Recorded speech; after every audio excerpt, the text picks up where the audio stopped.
যত সামাজিক কাজকর্ম আছে সব নিরাপদে করতে পারছি। আমাদের এই নিরাপত্তা যতদিন অক্ষুণ্ণ থাকবে, সরকারও অক্ষুণ্ণ থাকবে ইনশাআল্লাহ। আমাদের জনগণের পেটে খাবার চাই, দ্রব্যমূল্যের ঊর্ধ্বগতি টেনে ধরতে হবে। বাংলাদেশের প্রতি ইঞ্চি ভূমিকে আমরা ফসলি জমিতে পরিণত করতে চাই ইনশাআল্লাহ। আল্লাযী আত'আমাহুম মিন জু, যে আল্লাহ ক্ষুধার সময় খাবার জুগিয়েছেন সে আল্লাহর ইবাদত করি, ঠিক না? তাহলে যেই সরকার আমাদের ক্ষুধায় খাবার জোগাবার ভূমিকা পালন করবে, আমরা সেই সরকারের পাশে থাকবো ইনশাআল্লাহ, ঠিক না? ও ভাইয়েরা, যে সরকার নিরাপত্তার কাজ করবে আমরা তাদের সাথে থাকব। তবে আমাদের এই সরকার অধিকাংশ বড়দের সরকার, অধিকাংশ কি বড়দের সরকার। জোয়ান দুইটা পোলা ছিল নাহিদ আর আসিফ, ওদের মন্ত্রণালয় পুড়ে দিয়েছে। এটা একটা ষড়যন্ত্র, কোনো সন্দেহ নাই। এই জন্য সকল ষড়যন্ত্রের জন্য আমরা প্রত্যেকে আজ বাংলাদেশের এক একজন সৈনিক ইনশাআল্লাহ। আমরা প্রত্যেকে বাংলাদেশের সৈনিক। গতকাল এক ওয়াজ মাহফিলে বলেছিলাম, কোরআন আর লোহা একসাথে থাকে। নবীজির কোরআনও ছিল, লোহাও ছিল। লোহা মানি তলোয়ার, লোহা মানি বল্লম, লোহা মানি তীর, লোহা মানি লোহার বর্ম, লোহা মানি হেলমেট, লোহা মানি ঢাল। নবীজির কোরআনও ছিল, লোহাও ছিল। সাহাবীদের কোরআনও ছিল, লোহাও ছিল। এই জন্য তারা কোরআন দিয়ে হেদায়েত করেছে, যে হেদায়েত কবুল করেনি লোহা দিয়ে তাকে ঠান্ডা করে দিয়েছে, ঠিক নয় কি? এখন আমাদের অবস্থা কি? সরকারের কাছে লোহা আছে, কোরআন নাই। আলেম ওলামা পাবলিকের কাছে কোরআন আছে, লোহা নাই। আমরা দুইটার সমন্বয় করব ইনশাআল্লাহ। আমরা কি করব? দুইটার সমন্বয় করব। সরকারকে দাবি তুলছি, সরকার আমাদেরকে ট্রেনিং দিবে, অস্ত্র দিবে, লোহা দেবে। আমাদের কোরআন আছে, আমাদের লোহা চাই। সরকারের লোহা আছে, সরকারের কোরআন চাই। দুটার সমন্বয় হলে এই বাংলাদেশের দিকে চোখ তুলে তাকাবার কোনো মানুষ খুঁজে পাওয়া যাবে না ইনশাআল্লাহ। আমি গ্রেফতারির রাতের স্লোগানটি আবার দিচ্ছি, র মুক্ত বাংলাদেশ জিন্দাবাদ জিন্দাবাদ। বলো, র মুক্ত বাংলাদেশ জিন্দাবাদ জিন্দাবাদ। এই স্লোগানটা দরকার আছে না নাই? এখনো লাখ লাখ সাবটিওর কিন্তু ঘাপটি মেরে বসে আছে না? একজনও থাকতে দেব না ইনশাআল্লাহ। সবাইকে একেবারে ছক্কা মেরে সীমানার ওপারে মাথার উপর দিকে উড়িয়ে, ঠিক নয় কি? কারা কারা রাজি আছো? র মুক্ত বাংলাদেশ, স্বাধীন সমৃদ্ধ নিরাপদ বাংলাদেশ, নিরাপদ বাংলাদেশ ইনশাআল্লাহ। প্রিয় তরুণরা,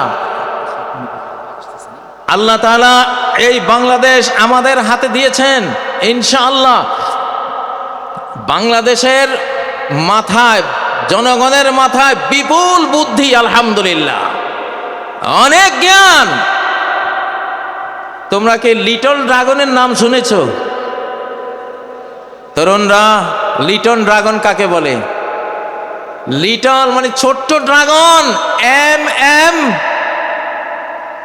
আলম নাম শুনেছ?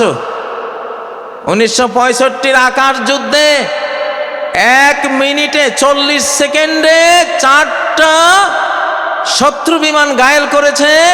পরে আরেকটা মোট 5টা শত্রুর জঙ্গি বিমান ভূপাতিত করেছে। এম এম আলম, সে বাঙালি, সে কি বাংলাদেশি যুবক, লিটল ড্রাগন। আমরা গায়ে যাতে ছোট কিন্তু বুদ্ধি জ্ঞানে অনেক বড় জাতি, আলহামদুলিল্লাহ। এই জন্য আমাদের বাংলাদেশের আগামী দিনের উন্নতি সব কিছু আমরা ফিজিক্যাল পরিশ্রমের পাশাপাশি বুদ্ধির যুদ্ধে আমাদেরকে এগিয়ে যেতে হবে, বুদ্ধির লড়াইয়ে এগিয়ে যেতে হবে, চিন্তার লড়াইয়ে আমাদেরকে এগিয়ে যেতে হবে। প্রিয় উপস্থিতি, আমি মাঝে মধ্যে বলি, মানব জাতির প্রথম পরাজয় হয়েছে ডাইনিং টেবিলে, যুদ্ধের মাঠে নয়। মানব জাতির প্রথম পরাজয় হয়েছিল কোথায়? ডাইনিং টেবিলে। অর্থাৎ একটা অবৈধ খাবার মুখে দিয়েছিলেন আদম আর হাওয়া, সেই অবৈধ খাবার খেয়ে তারা জান্নাতের সাম্রাজ্য হারিয়েছিলেন। ঠিক নয় কি? এই জন্য যুবকরা, বর্তমান যেই পৃথিবী, এই পৃথিবীর ফুড মাফিয়া, যারা ফুড মাফিয়া, সমস্ত খাদ্য মাফিয়াদের হাতে, কর্পোরেট কোম্পানিদের হাতে, সমস্ত বীজ মাফিয়াদের হাতে। আজকে এটা একটা বিরাট বিষয় যে আমরা কি খাচ্ছি, কি খাবো। আমি পরামর্শ দেব, যেই পশুটা চলতে জানে না নিজে, হাঁটতে জানে না নিজে, ফার্মের মুরগি যেটা এক হাত বেড়া ডিঙ্গিয়ে উড়াবার ক্ষমতা রাখে না, অ্যাবনর্মাল মুরগি, নিজেই অ্যাবনর্মাল অসুস্থ মুরগি, এই গোদা মুরগি যারা খাও, তোমরা কি যুদ্ধটা করবা বাংলাদেশের জন্য? হ্যাঁ, দেশি মুরগি, আল্লাহর মুরগি খাবা। আল্লাহর মুরগি যেখানে মানুষের হাত পড়ে নাই, এইটা মোটরসাইকেলের নিচে পড়ে মুরগির মাথা ছিন্ন হয়ে গেছে, তারপরও উড়াল দিয়ে 2-3 একর পার হয়ে গিয়ে পড়ছে। ক্ষমতাটা কি? মাথা চলে যাওয়ার পরেও উড়ে। এটা হলো আল্লাহর মুরগির ক্ষমতা, ঠিক না? তো আমাদের খাদ্য যদি মানব জাতির পরাজয় ডাইনিং টেবিলে হয়ে থাকে, আমাদের ডাইনিং টেবিলে ওই খাবার আনবো যেই খাবার ডাইরেক্ট আল্লাহর তৈরি, মানুষের কোনো, শয়তানের কোনো কারুকার্য সেখানে পড়ে নাই, চেঞ্জ করে নাই, চেঞ্জ ফুড বানাতে পারে নাই। আমরা সেই খাবার খাবো ইনশাআল্লাহ।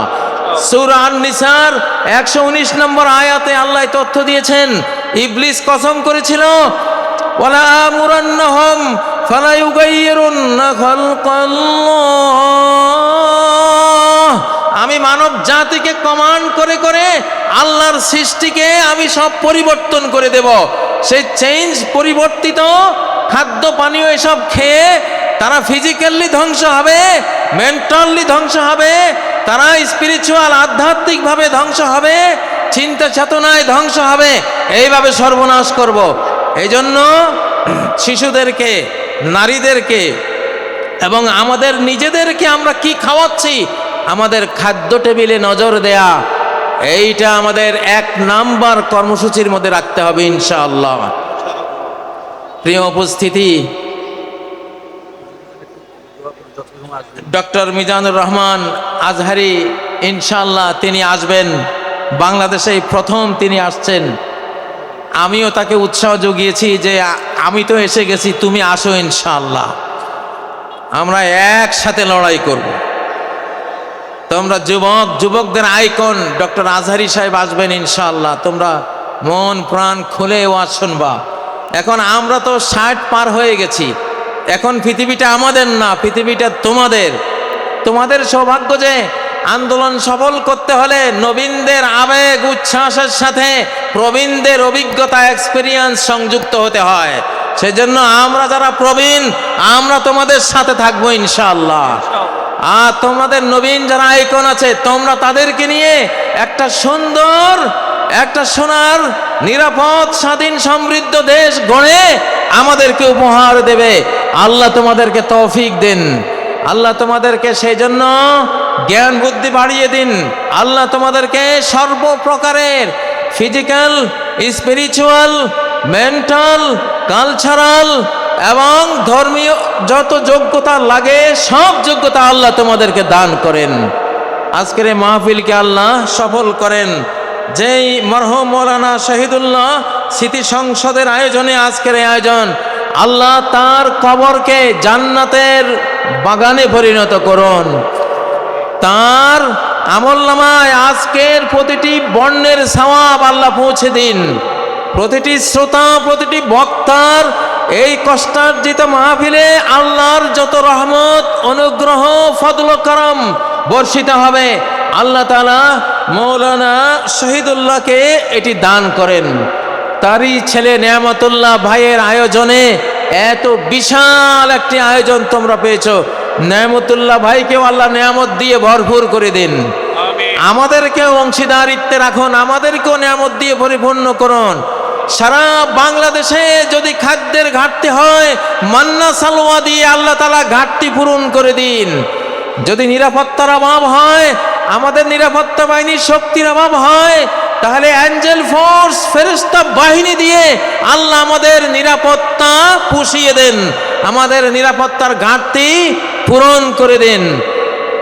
সম্মানিত উপস্থিতি, আমি আর কথা এখন দীর্ঘায়িত করব না।